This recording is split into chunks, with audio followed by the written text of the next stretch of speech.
জালিকা তিলকা, হাজা হাজি জালিকা তিলকা, এগুলো হলো ইসমে ইশারা। ইসমে ইশারা কি জিনিস? ইসমে ইশারা বলা হয় যে সকল ইসিম দ্বারা নির্দিষ্ট কোনো ব্যক্তি বা বস্তুর দিকে ইশারা করা হয় তাকে বলা হয় ইসমে ইশারা। আর ইসমে ইশারা দ্বারা যার দিকে ইশারা করা হয় তাকে বলা হয় মুশারুন ইলাইহি। এখন এই হাদা হাজির ব্যবহারটা কি? হাদা হাজি এটা কাছের জিনিসের জন্য ব্যবহার হয়। যখন আমি কোনো কাছের জিনিস বোঝাবো, যে এই একটি কলম, এই একটি বই, এই একটি ব্ল্যাকবোর্ড, তখন ব্যবহার হবে হাজা হাজি। আর জালিকা তিলকা কখন ব্যবহার হয়? জালিকা তিলকা ব্যবহার হয় দূরবর্তী জিনিসের জন্য। যখন আমি দূরবর্তী কোনো জিনিস বোঝাবো তখন হবে জালিকা তিলকা। আর হাদা ব্যবহার হবে যে কোনো শব্দের শেষে গুলতা নাই, সেখানে হবে হাদা কিতাবুন, হাদা কিতাবুন, হাদা কলাম। আর যে সকল শব্দের শেষে গুলতা আছে সেখানে হাদিহি সাব্বুরাতুন, হাদিহি মাদ্রাসাতুন।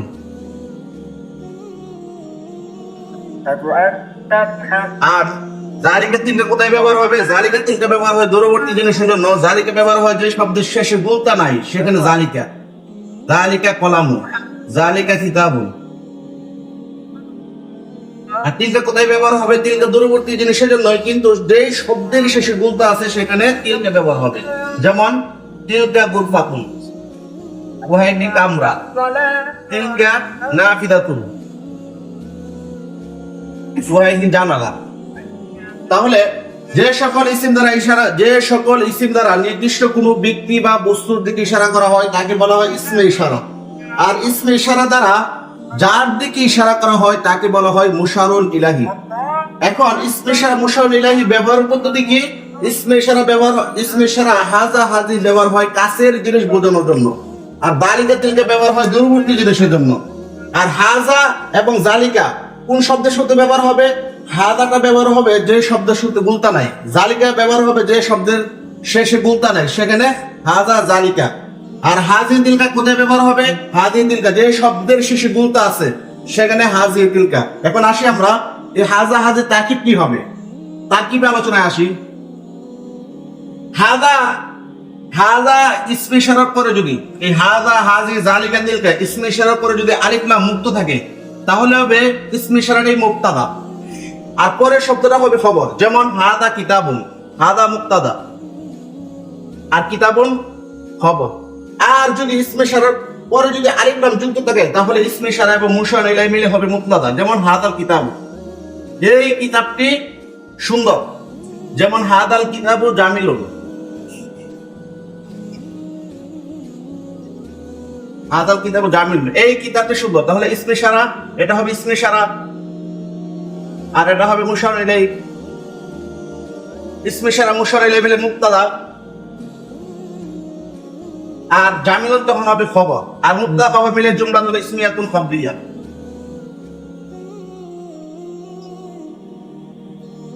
জুমলাতুল ইসমিয়াতুন খাবরিয়া। এখন এটা মিলে, এটা হাদা কিতাবুন দিছে, হাজা কিতাবুন, এটা মুক্তাদা খবর, এটা মুক্তাদা খবর মিলে জুমলাতুল ইসমিয়াতুন খাবরিয়া।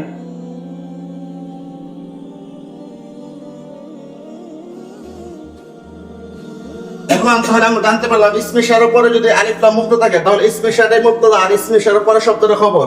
আর ইসমে ইশারার পরে যদি আলিফ লাম যুক্ত থাকে তাহলে ইসমে ইশারা এবং মুশার ইলাইহি মুক্তাদা হবে আর পরে শব্দটা হবে খবর। এখন কেউ কেউ বলেছেন ইসমে ইশারার পরে যদি আলিফ লাম থাকে তাহলে এখানে আরো তিনটা তারকিব করা যায়। এক নম্বর তারকিব, ইসমে ইশারাকে মাউসুফ, আল কিতাবকে সিফত, মাউসুফ সিফত মিলে মুক্তাদা। আবার ইসমে ইশারাকে মুবদাল মিনহু, আল কিতাবকে বদল, মুবদাল মিনহু বদল মিলে মুক্তাদা। আবার ইসমে ইশারাকে মুবাইয়ান, আল কিতাবকে বয়ান, মুবায়ান বায়ান মিলে মুক্তাদা। এখন আসি ইসমে ইশারা এবং মুশার ইলাইহি মিলে তারকিবে কি কি হতে পারে, আর কি কি হতে পারে? ইসমে ইশারা মুশার ইলাইহি মিলে মুক্তাদা হতে পারে। এক নাম্বার, ইসমে ইশারা মুশার ইলাইহি মিলে মুক্তাদা হতে পারে। যেমন হাদাল কিতাবু জামিলুন, এই হাদা ইসমে ইশারা আর কিতাব মুশার ইলাইহি, ইসমে ইশারা মুশার ইলাইহি মিলে মুক্তাদা আর জামিলুন খবর। এক নম্বর। দুই নম্বরটা হলো ইসমে ইশারা মুশার ইলাইহি মিলে ফাইল হতে পারে। যেমন দারাবা হাদাল ওয়ালাদু, হাদাল ওয়ালাদু, এই ছেলেটি প্রহার করেছে, তখন এটা হবে ইসমে ইশারা আর এটা হবে মুশার ইলাইহি। ইসমে ইশারা মুশার ইলাইহি মিলে ফাইল আর দরাবা হবে ফিল। ফিল ফাইল মিলে জুমলাতুন ফাইলিয়াতুন খবরিয়া।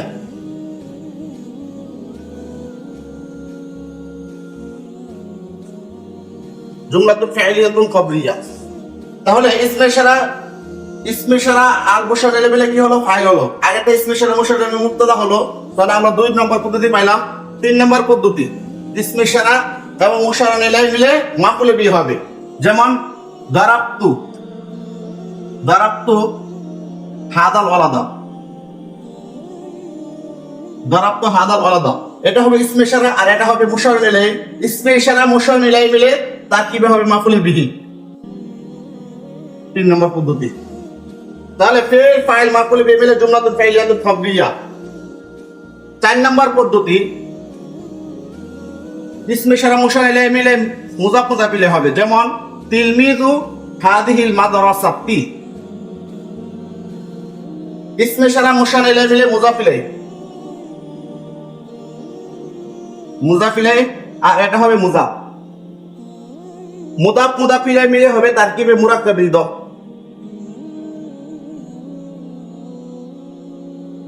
তাহলে আমরা পদ্ধতি পাইলাম 4টা।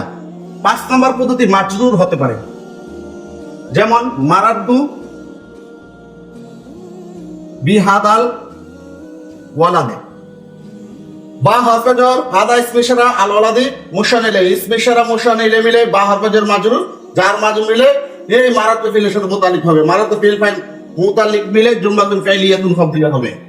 তাহলে আমরা পাইলাম ইসমে ইশারার পরে যদি আলিফ লাম থাকে তাহলে ইসমে ইশারা আর পরেরটাকে মুশার ইলাইহি মিলে মুবতাদা বানাতে হবে। এরপর যদি কোনো শব্দ থাকে সেটাকে খবর বানাতে হবে। এরপর ইসমে ইশারা মুশার ইলাইহি মিলে কখনো কোনো ফাইল হবে। যেমন দারাবা হাদাল ওয়ালাদ, এই ছেলেটি প্রহার করেছে, তাহলে দারাবা ফিল হাদাল ওয়ালাদ ইসমে ইশারা মুশার মিলে ফাইল হবে। আবার ইসমে ইশারা মুশার ইলাইহি মিলে মাফউল হবে। যেমন দারাবতু হাদাল ওয়ালাদ, ইসমে ইশারা মুশার ইলাইহি মিলে এখানে মাফউল বিহি। আবার ইসমে ইশারা মুশার ইলাইহি মিলে মুযাফ মুযাফ ইলাইহি হবে। যেমন তিলমিযু হাযিহি মাদরাসাতি, হাদিস ইসমে ইশারা আল মাদরাসাতি মুশার ইলাইহি, ইসমে ইশারা মুশার ইলাইহি মিলে মুযাফ ইলাইহি। আবার ইসমে ইশারা মুশার ইলাইহি মিলে মাজরুর হবে। যেমন মারাদতু বিহাদাল ওয়ালাদি, তাহলে বা হরফে জর হাদা ইসমে ইশারা আল ওয়ালাদি মুশার ইলাইহি, ইসমে ইশারা মুশার ইলাইহি মিলে বা হরফে জর মাজরুর, যার মধ্যে মিলে মুতাল্লিক হয় জুমলাতুন ফাইলিয়া। তাহলে ইসমে ইশারা মুশার ইলাইহি মিলে 5 ধরনের তারকিব হতে পারে। এখন আসি ইসমে ইশারা এবং মুশার ইলাইহির অর্থটা কি হবে। এখানে অনেকে ভুল করে। দেখেন, ইসমে ইশারার পরে যদি আলিফ লাম মুক্ত থাকে, ইসমে ইশারার পরে যদি আলিফ লাম মুক্ত থাকে, যেমন হাদা কিতাবুন, যালিকা কলামুন, ইহা একটি কিতাব, ওহা একটি কলম, তাহলে অর্থ হবে ইহা ওহা। আর যদি ইসমে ইশারার পরে যদি আলিফ লাম থাকে, যেমন হাদাল কিতাবু, যালিকাল কলামু, যালিকাল কলম, তখন অর্থ হবে এই কিতাবটি, ওই কলমটি, এই কিতাবটি, ওই কলমটি। আর এখানে হবে ইহা একটি বই, ওহা একটি কলম। তাহলে ইসমে ইশারার পরে যদি আলিফ লাম মুক্ত থাকে, তাহলে ইসমে ইশারার অর্থ হবে ইহা ওহা। আর যদি ইসমে ইশারার পরে যদি আলিফ লাম যুক্ত কোনো ইসম থাকে, তাহলে ইসমে ইশারার অর্থ হবে এই ওই। তাহলে এবার আমরা ইসমে ইশারা মুশার ইলাইহি সম্পর্কে আমরা বিস্তারিত জানতে পারলাম। ইসমে ইশারা মুশার ইলাইহি মিলে কয় ধরনের তারকিব হতে পারে, ইসমে ইশারা এবং মুশার ইলাইহি মিলে কি কি অর্থ হতে পারে। ইসমে ইশারা মুশার ইলাইহি মিলে আমাদের যে সিস্টেম, যে অর্থ তোলা, যে ইসমে ইশারার পর আলিফ লাম মুক্ত হলে ইসমে ইশারাটাই অর্থ হবে ইহা একটি কিতাব, আর ইসমে ইশারার পর আলিফ লাম যুক্ত হলে এই কিতাবটি, ওই কিতাবটি, এই ওই। মানে মোট কথা ইসমে ইশারার পর যদি আলিফ লাম মুক্ত থাকে তাহলে অর্থ হবে ইহা, আর ইসমে ইশারার পর যদি আলিফ লাম যুক্ত থাকে তাহলে অর্থ হবে ইহা ওই এই ওই। ইনশাআল্লাহ আল্লাহ তাআলা আমাদের সবাইকে এই ভিডিওর মাধ্যমে সবাইকে